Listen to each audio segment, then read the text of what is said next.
Good morning, everybody. Welcome to today's NBA Sharp Betting Breakdown here on the Advantage Sports Betting Podcast. I'm your host, Michael Fiddle. Today is Tuesday, April 8th. We have a 10-game NBA slate to go over. A bunch of great games on the card today. Hopefully, a bunch of these players play. We will review where my action is, where the market has moved, what positions are still actionable on the card, and so much more. If you have any questions, drop them in the chat. I did get a great question about live betting situations from John that I will answer towards the end of the show after we go over. So if you have any specific to game or strategy questions, drop them in the comments. If you're here on the YouTube channel, please like the video. If you're watching on Twitter, like the post as well. If you're listening on the audio feed, y'all subscribe to the podcast. While you're asking me all these questions, let's show the FanDuel odds screen. We will go through every game, side and total, best bets, market moves, where my positions are, where is still actionable, potential props to weave in, schedule spots, injury updates, so much more. Joined by Ian in the back, just me today. But actually, before we get started, let me do a quick content announcement. Let me do a quick content announcement. One. Masters betting preview tonight. I am recording it at 7 p.m. Eastern time. TBD if I do it as a live show at that time or just record it and post it right after. I'm doing like 5 different media appearances today. It's one of those loaded days. So if I have the energy to do it live, I'll do it live. Otherwise, get ready for a full Masters preview with golf expert Mike LaFemina on the stream latest tomorrow morning, going over specific matchups, outright winners, ways to sharply handicap the sport of PGA golf. I guess live golf too, because they're involved in the majors as well. Mike is phenomenal. He's talking about spin rates, course history, things that are way over my head. But we will bring him on because we always bring him on for the big golf tournaments. That's been an annual thing. And this year we've really narrowed it down to just NBA stuff. But he's a good friend of mine. He's fucking amazing at golf betting. I enjoy the conversations with him. And it's what's going on at Augusta. So we will make sure we hit that. 2, later this week, we have some special guests coming on the streams. We'll leave it there. 3, on Sunday is the last day of the NBA regular season. Every single team in the league is playing. There are 15 games, 30 teams, everyone in action. There will be a lot of seeding spots, a lot of matchup spots, a lot of games that are very important. Sunday is going to be a huge day, and the games tip off, I believe, at 12 o'clock Eastern or 1 o'clock Eastern, whatever it is, 1 hour before tip-off. I will be going live right here, going over every single game on the final slates. Same way we do a normal show. We have to run it back for the final day of the season when every single team is playing. Might mean we're taking Monday off. Let's show the FanDuel odds screen. Let's go through every single game.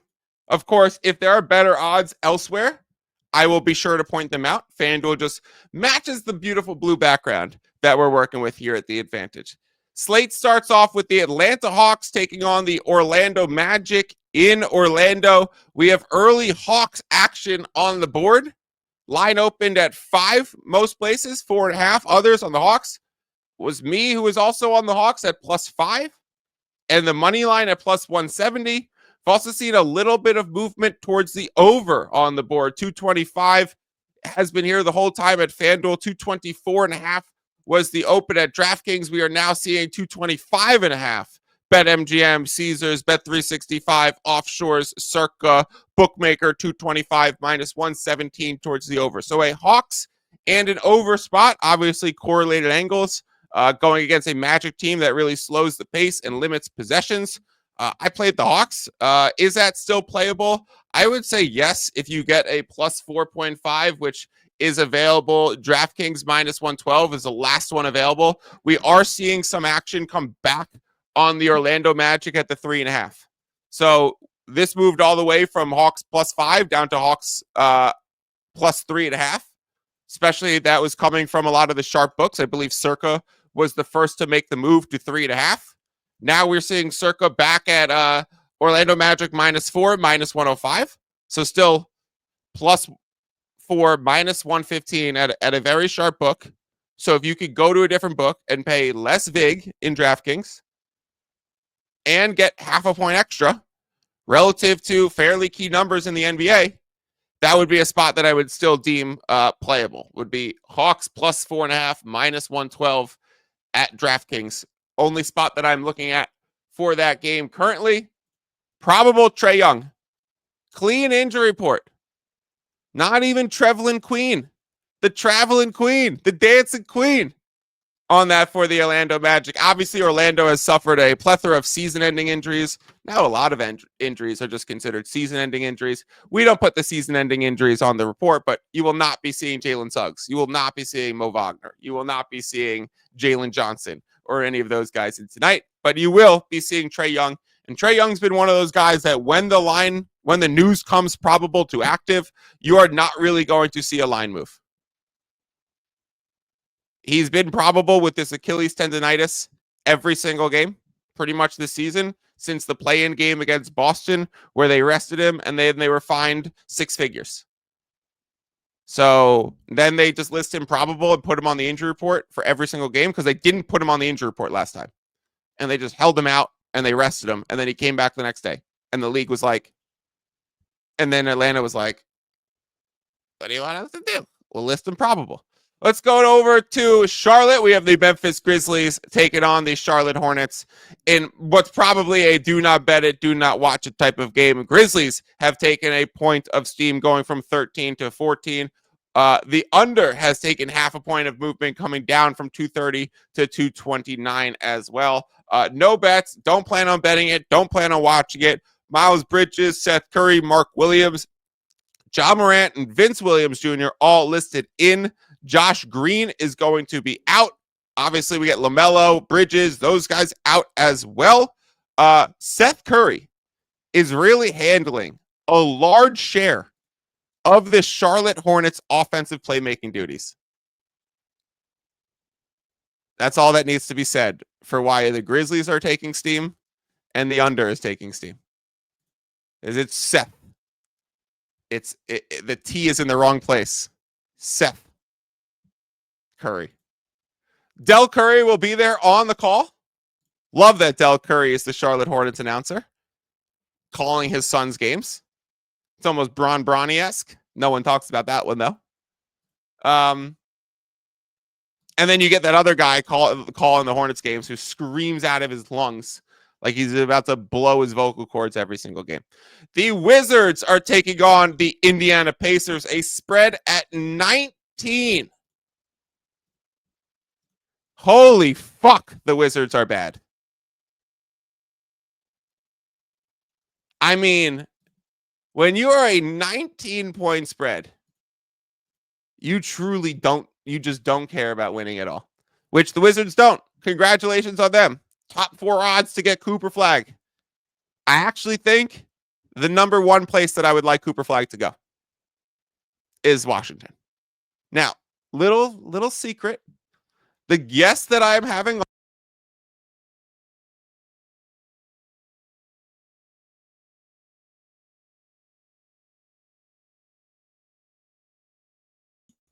Whoa. I don't know what just happened. My whole internet just cut out. Glad we got back here quickly. Cedric's laughing. RIP to me, Dilante. I don't know. That was weird. So my internet, something just showed up on my screen. It says your internet lost connection. Peasy says, whoa. That's because I was doing my wizard tricks. That was just my woof. I'm disappearing. The Wizards are 19-point dogs after losing by 34 when they were 20.5-point dogs to the Celtics. Now 19 on the road. Now, shout out Tyrese Halliburton. He's going from not an all-star, clearly listening to the advantage, clearly listening to me talk about him overrated, and he is being outright removed from the overrated conversation. Tyrese Halliburton is no longer a candidate for first team most overrated in the NBA. In fact, he will probably be making all NBA this year. He will probably be one of the few players that has ever gone from not an all-star to making all NBA. We've seen Jimmy Butler do that twice. And the reason why I think we're going to see it more often now than previously is because you get to the All-Star break and everyone is on pace for 65 games. That's an All-Star and not an All-Star. And then a lot of those All-Stars will fall off the 65 game pace and not qualify for the awards. So then you have to bring up some guys who otherwise wouldn't have made it. Like Kevin Durant, 62 games right now. Jalen Brunson, really close to 65. So if those guys didn't reach the threshold, like that opens up 2 more spots because those guys are definitely all NBA players. All right, anyways. Under seems to be the spot for here. Repeat matchup between these two teams. They played in the most recent game. So this is a short order rest, repeat matchup spot, and the under coming in. Why would the under come in on a repeat matchup in this case? 1, you're playing it back to the previous closing line. This was at 238.5 last night, 239 at Sharp Books. We now see it at 236. 3 points of movement towards the under, back to where the line closed the first 2 times these teams played a day or 2 ago. Then that game goes over, and the market overreacts to that 1 game sample size and puts the number too high. So you play it back to where it was and where it closed. You could pick off a lot of these schedule spots in the NBA and say, okay, I know that these 2 teams are playing in short order, this baseball series, this thing that the league is trying to do to reduce travel, and say, okay, they're going to play twice. What are the closing lines? How do I mimic them for game 2? Play it back in that direction. You'd be sitting on a 3-point middle. I was an idiot and skipped it because even some of the sharper books were keeping it higher than the rec books. I was like, this one actually might still go up, considering the Wizards still play with a ton of pace. And the Pacers are the most aptly named team in the league, being the Pacers. Now we're seeing it at 236. Definitely was an under spot. I probably wouldn't play it now at 236. Let's find the best number. 237 at Circa. 237 at Bet Rivers, minus 109 towards the under. We're still seeing all the sharp books have this a little bit higher than the rec books. I'm going to stay away from playing this under, but that's where the movement has certainly been. The Chicago Bulls are taking on the Cleveland Cavaliers. Cavs minus 12, over under at 240. Let's pull up the injury report for this one first. Out, Donovan Mitchell, biggest one to talk about. No hashtag let him know coming on your Twitter feeds today, people. He is out for this game. Josh Giddey and Vucevic are both questionable. Giddey's been questionable for a bunch of these games recently and has ended up playing and being active. So that's kind of the way I think it's going to go again. Same with Vooch. I do expect them both to play, considering that the Bulls also need these games. Bulls have a chance to climb in to the 8th seed. Especially when these 2 teams are playing tonight, Hawks Magic, and you're guaranteed that one of them gets a loss who's sitting just a few games above you in that 7-8 portion of the play.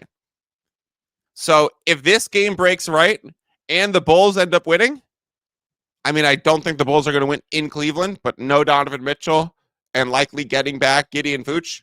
We have seen the over creep up a little bit. We have seen the Cavaliers number come down a little bit.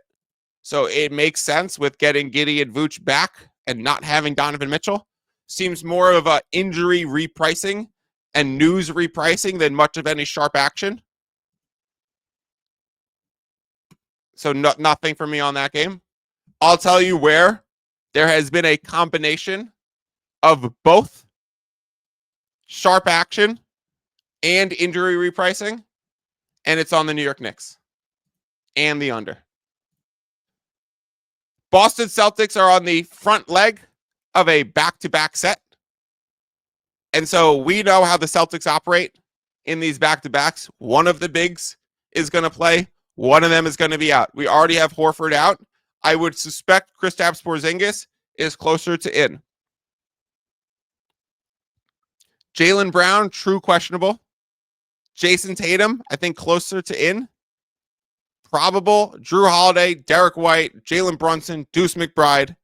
But given that the Knicks just went from +3 to -105, minus 1.5. 3.5, 4 points of line movement. Some people are going to say 4.5 to 3 to 1.5. Think for a second. Why is it not 4.5 points of line movement?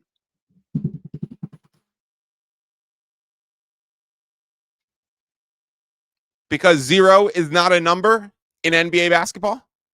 So while it is an integer on the number scale, it is not it's not an NBA outcome. So it doesn't count as a point for line movement. And also the number 1 and the 1.5 to the 2, those are less valuable than moving from 5 to 6, 6 to 6.5, or any of those spots and ticks that we move through more important key numbers. So the value is worth more. And so you see numbers move a little faster in that area, right? What might be 2 ticks of movement might be equivalent of like 1.5 of another, just in terms of sheer value and the amount of cents each one of these line moves is worth.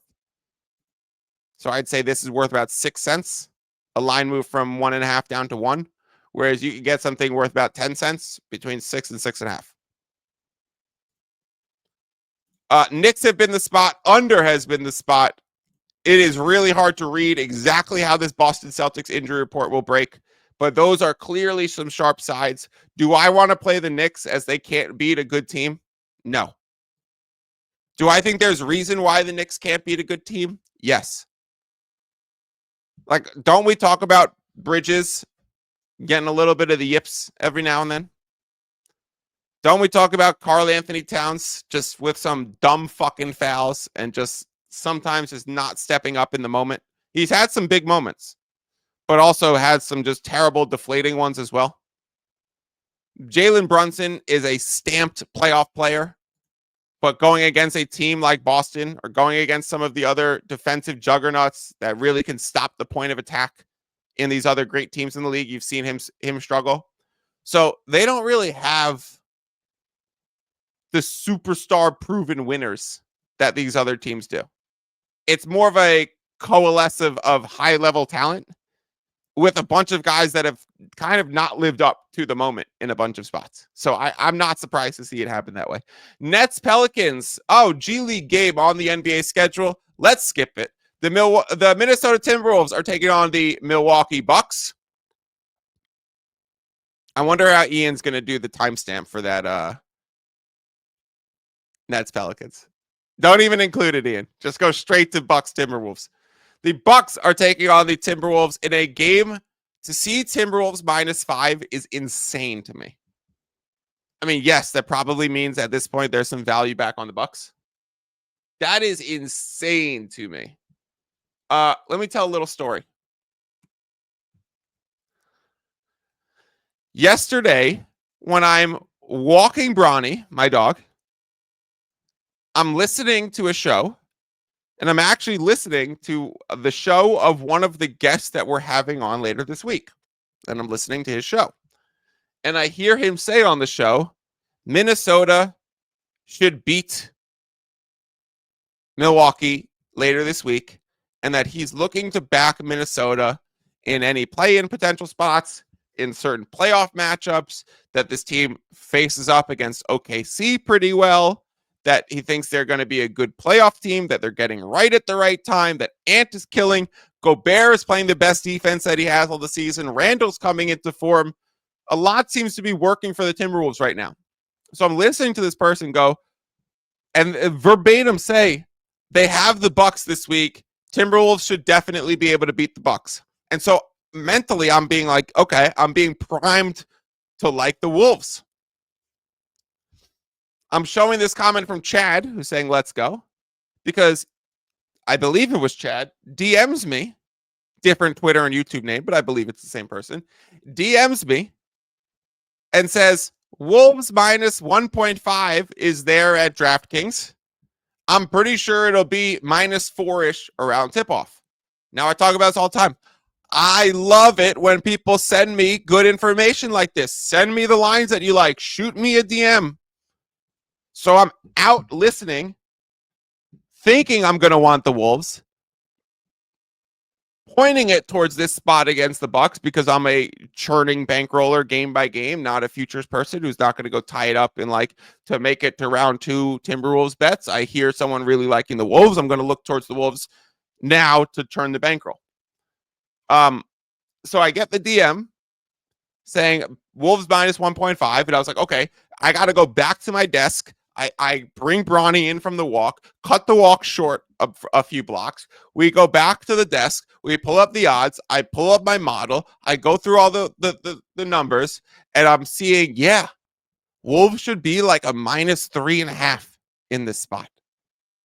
So, yeah, played it. Played it twice. Played it when DraftKings was the only book to release it. And then it started to move at DraftKings and open up elsewhere. I was like, not play it again. So a strong Wolves spot that was played for me at minus 1.5. And then on the money line when the spread was 2.5. Now, I think at this point, there's value on Milwaukee. Like, please don't still take Minnesota. Come join the WHOP. Come get these picks sent to you in real time. Get these as a text message to your phone. The WHOP is linked in the YouTube description, in my Twitter bio, on the podcast description as well. $100 a month to join the group. If we ever have a losing month, we give the entire next month in free credit to everybody. Because we believe, me, Drew, and Ian, that holding a Minnesota minus 1.5 while it's at 5 is so fucking dominant. And when we go through the positions on this card, I believe everything is plus CLV. And if you get this much ahead of the market, you should win at a pretty consistent rate.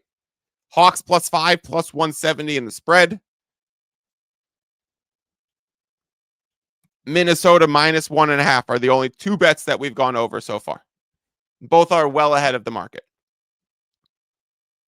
So, Chad, thank you for reaching out to me. Let's go right back at you. And anyone else listening, you see a great line that you think is going to move in one direction, please let me know. Let's work together. You know what I responded to, Chad? I said Hawks plus 4.5. I said Warriors Suns under 228.5. And I believe I sent them one other. I think it was Spurs Clippers under 228.5 as well. And those are all ahead too. So we traded plus CLV spots for plus CLV spots. Ian says, once again, it's us against the books. Let's make money together and everyone eats. For sure. Around these parts, it's us versus the books. Now, I understand you need some fish to be out there to afford us some opportunities, right? It's less like poker where like for every winner, there's a direct loser that you could see their face. The sports books would go on for a long time, not making money and losing money. But we saw that during the NFL season. So it really can be us versus the books. Tyree says, do you think there's a chance we see LeBron, Reeves, or Luka play tonight? Just considering how injury reports are so fluid that plus 15 could have great CLV. Let's hit that, Tyrese, as we go on to Lakers Thunder. A line OKC minus 14.5. Money line minus 950. Total 226. Sheesh. These are some big numbers. Second game in a row for the LA Lakers at the Oklahoma City Thunder. Beat the shit out of them 2 days ago. Now come back and have a brutal schedule spot for the Lakers. The reason why Tyrese asks, do you think we see LeBron, Reeves, Luka tonight? Is because the spread opened at Lakers plus 8.5, OKC minus 8.5. which we came on the show yesterday and said that's got to be a spot we're looking at for the revenge angle, for the schedule spot of it. And then the Lakers information comes in. All of them seemingly questionable or going to be out. Luka questionable, Dorian Finney-Smith questionable, LeBron James questionable, Austin Reeves questionable, Gabe Vincent questionable, Rui Hachimura out. For OKC, it's only big Jalen Williams. They have everybody. Chet, Hartenstein, SGA, J-Dub, Dort, Caruso not even on the injury report. So we have a healthy OKC team seeking revenge that just got the lights shot out on them the other day. It was really a shooting variance game why the Lakers won. And so look for a revenge OKC against a depleted Lakers team because the Lakers play the Mavericks tomorrow in Dallas for Luka's return game. Look what's already listed. Lakers -5.5 at Dallas.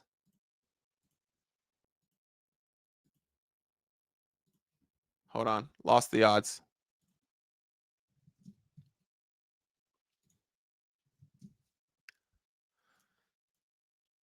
So the fact that it's already priced and moving with steam towards Lakers against Dallas and moving with steam for OKC against the Lakers, what do you think we see tonight?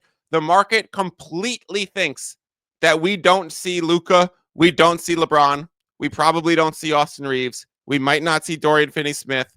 I don't know. At least one of them are out. At least. Probably both, and the number probably still goes. We sent this out in the WHOP. OKC -9.5 and -400 on the money line. Dominant. Warriors are taking on the Suns in Phoenix. Have the Suns quit?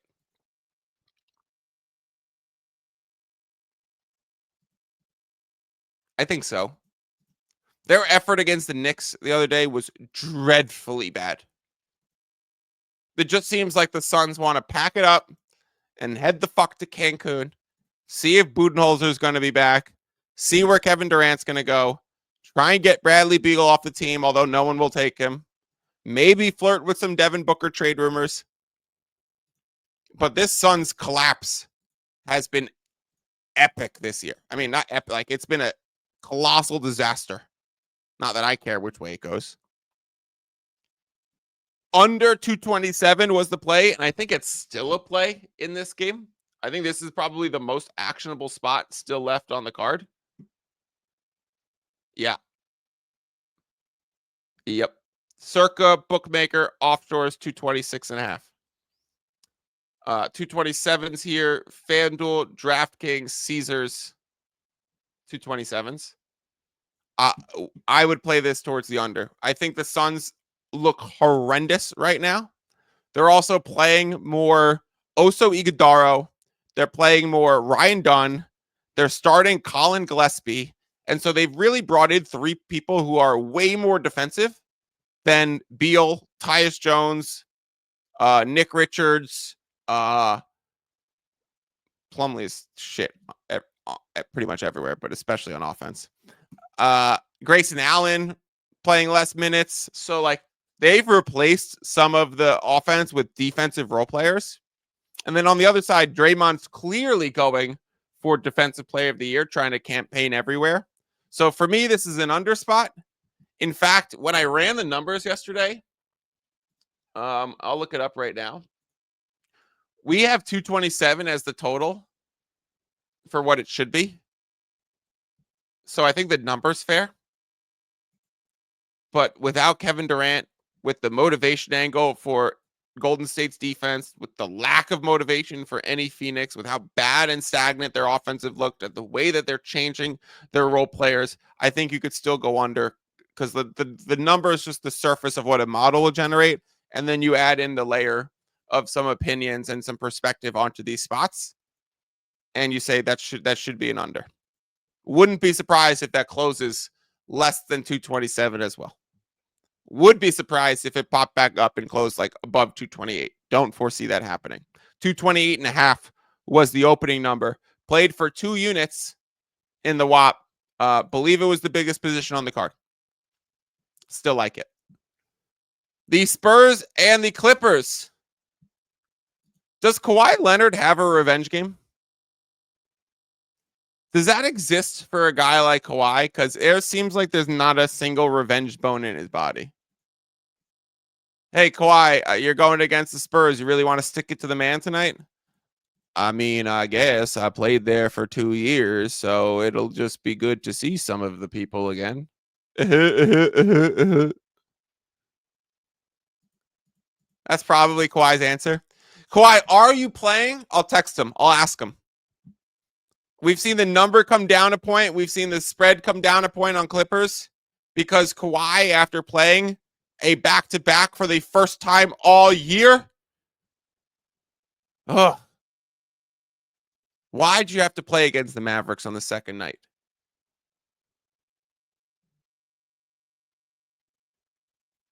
Just got a text from Jay Money. Jay, I'll see you in an hour and a half on your show. Oh, no, he says he might want to do tomorrow's show. TBD if I'm on Jay's show in an hour. Live updates as from the text messages that come in. It's been an under spot because we don't know if Kawhi's playing, but I will say it is the front end of a back-to-back for the Clippers here. Ian, can you comment in who the Clippers play tomorrow? I'm forgetting it. I believe it's the Rockets, and they're doing the little Texas two-step, but I believe the Rockets are coming. Are the Rockets going to LA, or are they going to Houston? Yeah, the Rockets are coming to LA. Okay, that's what I thought the point was. So I expect Kawhi to go tomorrow and not tonight. And therefore, I expect this total to still drop a little bit. So I would say 227.5, probably also still actionable towards the under here if we think Kawhi might be out. That's where I'm leaning. LOL. That's where I think the information is going to go. I already bet 228.5. So lean was not the word I meant to say in that regard. Great Kawhi impersonation, Fiddle. I'm a fun guy. If only we had Drew here today to do some Toronto Kawhi. Let's quickly talk about Mavericks Lakers for the Wednesday game. Same way I did this for the OKC spot. And we went over OKC minus 8.5. And we went over Suns Warriors under 228.5. I remember clicking Suns Warriors on the screen and being like, yeah, I'm also interested in this under. I was going to talk about it, but I just remember just clicking it and be like, that's going to be one that I'm probably on. 227 and minus 14.5 now. How you like me now? That's why you come to the live show. Appreciate everyone for being here. Let's do the same with Lakers Mavericks. Sent out as a play Lakers minus 4.5 and over 227. Now, is the 5.5 still actionable? Oof, that's a really, really good question. There's a 5 minus 115 at DraftKings. That would be okay. Or the money line. No, 5 minus 115 at DraftKings. I'm okay with that for Lakers tomorrow against the Mavericks, which we will be here breaking it down. 2 things before we go. We have to do the over-under 1.5 shots for BETSTAMP. We also need to do answer John's question about live betting situations. Let's do the question about live betting situations first, as it pertained to the Lakers and Thunder.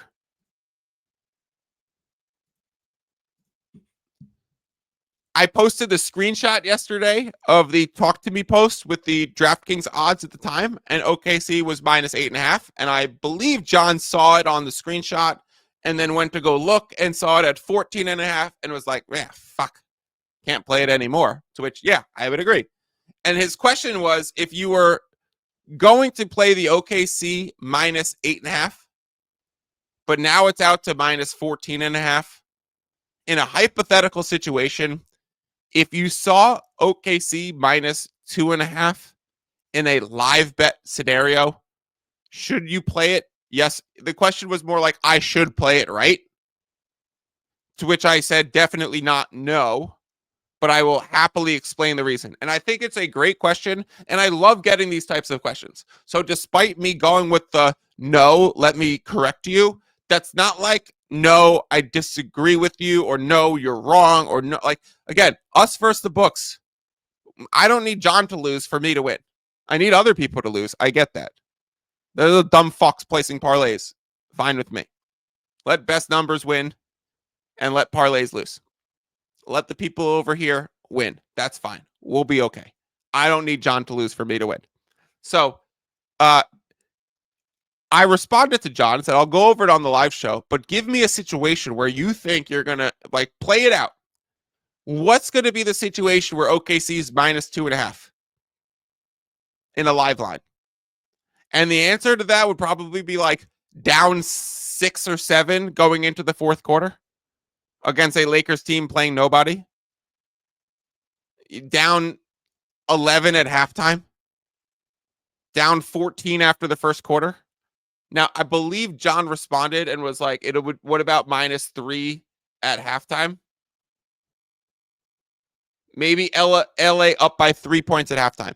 If LA was up by 3 points at halftime and the pregame line was 14.5 like it is here, and we're saying Luka and or LeBron don't play, so maybe it's Reeves and Dorian Finney-Smith who play, and Luka and LeBron who both don't play, and we close at OKC minus 14.5, and the game is LA up by 3 at halftime, the OKC line will be minus 7.5. It would not be OKC minus 2.5. If it was OKC minus 2.5, I would fucking slam it, John. I would fucking slam it in that situation. However, maybe it's just a skewed forecasting of where these lines would be. But realistically, it's like down 15 at the end of the first quarter or down 7 going into the fourth quarter. So really what you're doing by betting OKC minus 2.5, if they're down 14, 15 points after the first quarter, is it's kind of betting in a roundabout way because of late game fouls and all these other weird situations that pertain, but you're kind of betting OKC minus 16.5 through 3 quarters. Or you're kind of betting OKC minus 9.5 in only the fourth quarter. So no, I actually think you really need to throw away, and this is a big reason why I don't do much live betting, because I can't separate myself from being so fixated with how the pregame markets moved and how cemented my approaches are to pregame line movements and that stuff. A lot changes once the game starts. And then he followed up and John asked, how do you get plus CLV in live betting situations? Now, you can't get plus CLV because there's no closing line. It's only a live line. But how do you get plus EV in live situations is, I think, what John was asking in that situation, which is another great question. So how do you generate plus EV in live situations? Maybe this is where I go, you go probably a little bit more rotational. Maybe that the Boston Celtics played Jason Tatum the entire first quarter. Like, that's JT's rotation.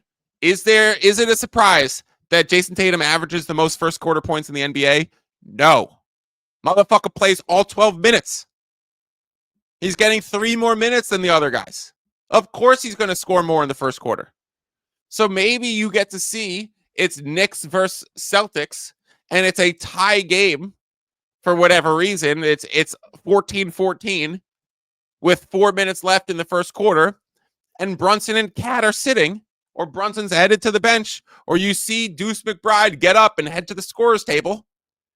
Yeah, this would be a situation where you can live bet Boston, and then what you're hoping for is that when Jason Tatum runs against the Knicks second unit, he does what the Boston Celtics have been doing all season and destroying teams in the first quarter. And so that would be those types of angles that you would look towards more in live situations.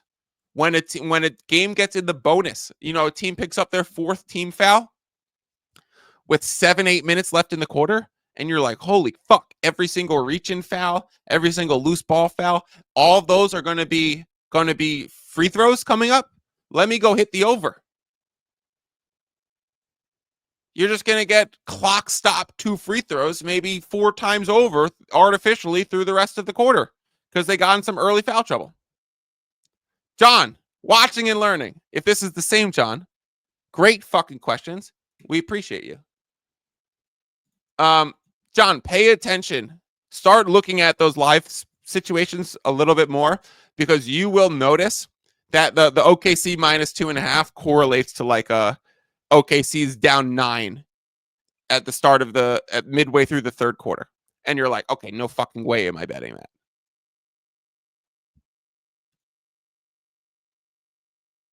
That is it for today. But we have 1.5 shots for BetStamp, and we have to show I do some live betting hoping to get a middle. Yeah, so look at rotations, John. For sure, look at rotations. Start keying in on a few teams. It might be the team. This is where I think the team that you're a fan of becomes an advantage. Now, some people have I can't separate myself from my emotions, and that processes one of 2 ways. I only back my team because I just want them to win and I want to win money when they win. Or I only fade my team because I'm doing an emotional hedge because if they win, I'm happy. But if they lose, I win money, so I'm happy. So there are some public type schmucks who do that sort of betting. But if you can identify and have your team, like I'm not a fan of any team, but like I'm a huge LeBron fan. So I watch a ton of Lakers games. So like I feel very tapped into Lakers philosophy, ideology, practices and stuff like that. I watch so much fucking NBA. So like I pick up on these rotations and things. But if you want to if you're precisely in tune with like a few teams, their rotations, who they do better or worse against, what type of teams give them troubles. We've talked about the Boston Celtics have a lot of fits by pace up teams. Teams that are top 10 in pace give the Celtics troubles. So are you betting, live plus money underdogs when the Celtics go up 10 against a fast-paced team because that lead can evaporate? So those are the angles that you more want to look for to get some plus EV live betting situations.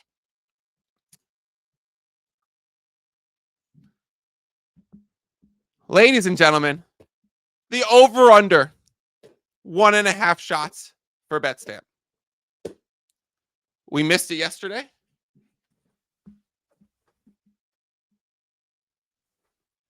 It would have been an Asar Thompson double-double. Did Asar Thompson get a double-double? Ian, can you look up if Asar Thompson, he did not get a double-double. Ian's like, I fucking knew already. I checked. I might have bet it myself.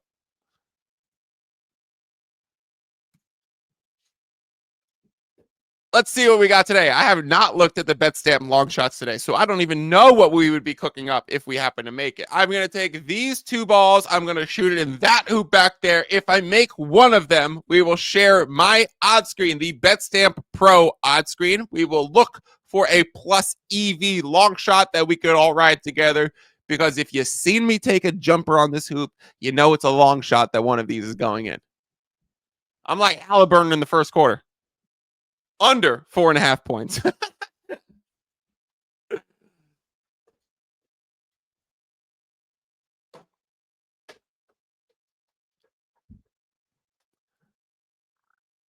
The other thing is, so I had my mom visit me this weekend, and I had her come see my new place because I moved a few months ago and I hadn't seen her since then. And so my mom walks into this room and I just hand her a ball, and her name's Jill. And she says people used to call her Gillis Reed instead of Willis Reed when she was a kid. She claims to be a baller. She's like, they used to call me Gillis Reed. And so I hand her one of the balls, and I'm like, all right, let's see what you can do. Swish. Fucking immediately. And I'm like, this is pathetic how often I miss. And I blamed it on the fact that I wake up pretty shortly before the show, and I'm not fluid in my movement. So, we had gone on a long walk. So she was loose. Her shoulders were stretched, all these things. Drills it. Now, Second woman I've had in the room.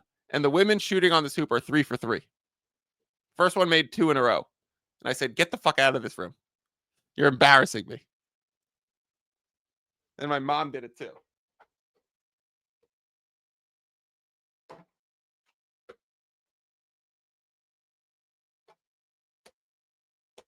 Do we count it? Do we count it? Ian's saying count it. It did hit the floor. Floor is lava. I don't think we should count it. I'm going to look up the plus EV long shots without actually sharing the odds screen because that would be a bit of a cheat. It is looking like Kuminga double-double, 28-1 plus EV. Mikal Bridges, 28-1 double-double. Same thing. Rudy Gobert, no double-double, plus 150.